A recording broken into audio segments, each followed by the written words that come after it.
So why does evil exist? Well, thank you very much for this question. And before one may be able to answer this question, he or she must go to deep philosophical thoughts. Okay. And so, well, first of all, to reply this question, we should understand that evil is not something that exists on its own. Okay. Evil is the corruption of something that's already complete or perfect, or something that is good. Or evil is the privation of a part of something that's complete. So 10% out of 100, that's evil. You could say that the decaying of a tooth, that's the bacteria that comes on the tooth, that's what causes the tooth to be evil. You could say that when a red wine postcard is rusting, that's the evil, because it has been corrupted by rust, which is now brownish and yellowish, and it's very unpleasant. Well, this will make us go further, and then let's treat this part of the evil. You know, people like to say that God allows evil. Evil would have been easier to explain if we said God is not good. Yes, God said He is good. Evil would have been easier to explain if God didn't say He's all powerful. Yes, God said He's all powerful, so He is good and all powerful. Evil would have been more and easier, furthermore, to explain.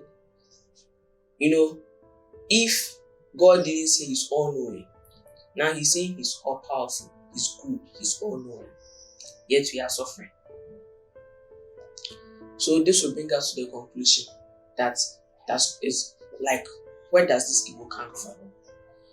Let's go to the origin of evil. Back to the Bible, Genesis. Adam and Eve were created where these were spiritual beings that were created to express a free will. Okay. You know, actually, the main idea behind the creation of this earth was that God wanted to establish or wanted to duplicate the kingdom of heaven on earth. Okay. So it was creation was that man would govern animals, not man govern one another. Okay. So, and the only one that man was supposed to take commands from was God. And people will say that, why didn't God create man in such a way that he wouldn't sin at all? Well, first of all, Eden was a very great place. Was easy for one to fully serve God. But then God doesn't like to create robots. A robot is it's an artifact that actually is decoded to do specific function. It can't act on its own unless you've programmed it to do so.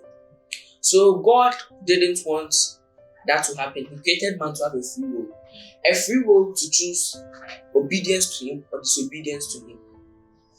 And on top of that, He decoded Eden in such a way that it will be an environment where only righteousness will be the moral conduct or code of conduct. So, well, evil started. Actually, the first person to commit evil was the angel Lucifer. But then he passed it on to Adam and Eve. And so it has become part of us.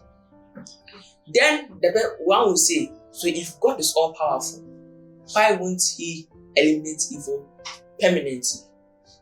If God is saying that today He's eliminating evil from the surface of the earth, no man will be left standing. Even if a man will be left standing, to be just a few. And even if there's a few, it will be ideas and theories. Because why am I saying this?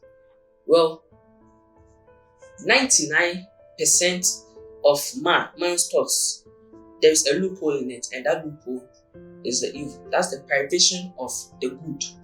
It's the corrupted part of the thoughts, even though it's thinking positive, but it's a corrupted part of the thoughts. So therefore, God will surely do away with evil. God will, and God can and will do away with evil. It's not that God won't. He's very powerful, and He knows that He's very patient. So people ask when will. Well, that one is not for us to know. But what we should know is that God will do away with evil And there comes a time in a person's life when the person is living in a certain kind of moral conduct. And that moral conduct can be found in either Jesus or in the world. And please, let's know that evil is very relative. And that's why we have to bring God into the picture. When the Holocaust was there, when Hitler was, executing the Jews and taking their lives, to him it was good. But to the majority, it was evil, pure evil. That's what you call pure evil.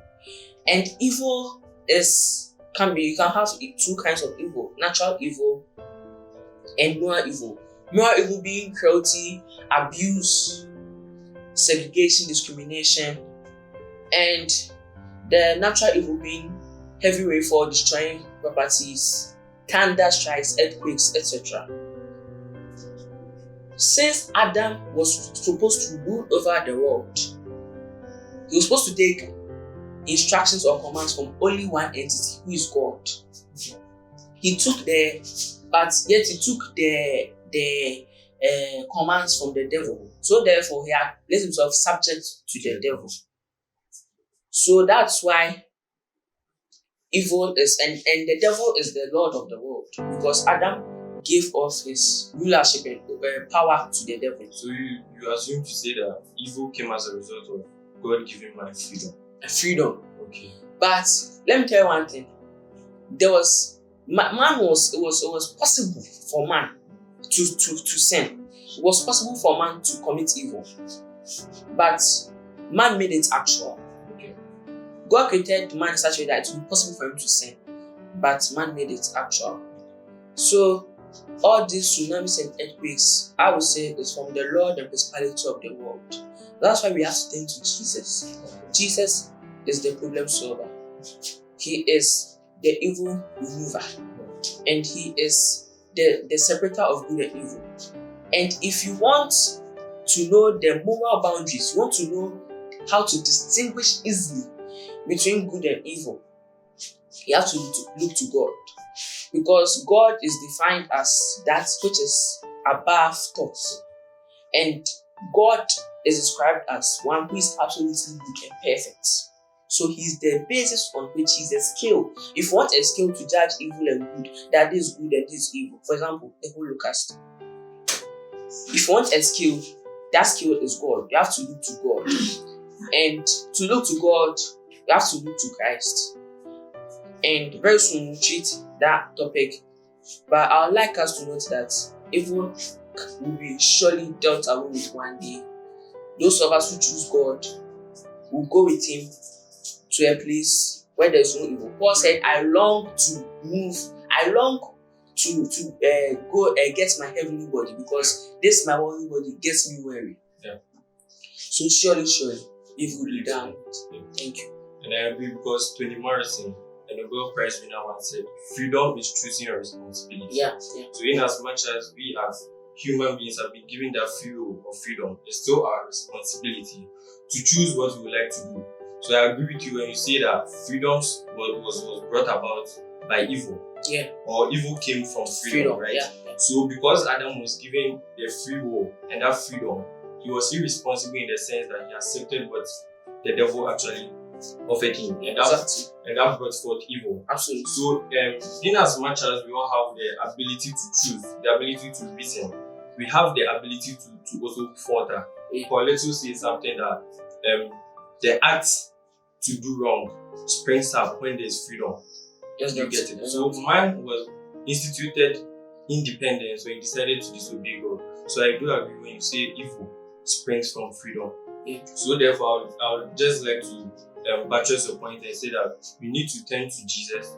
We need to turn to Jesus, because if we don't turn to Jesus, we are slaves of sin and slaves of evil, and moral evil and whatnot can still attack us. But when we are in Jesus, we understand that this evil is to sober us.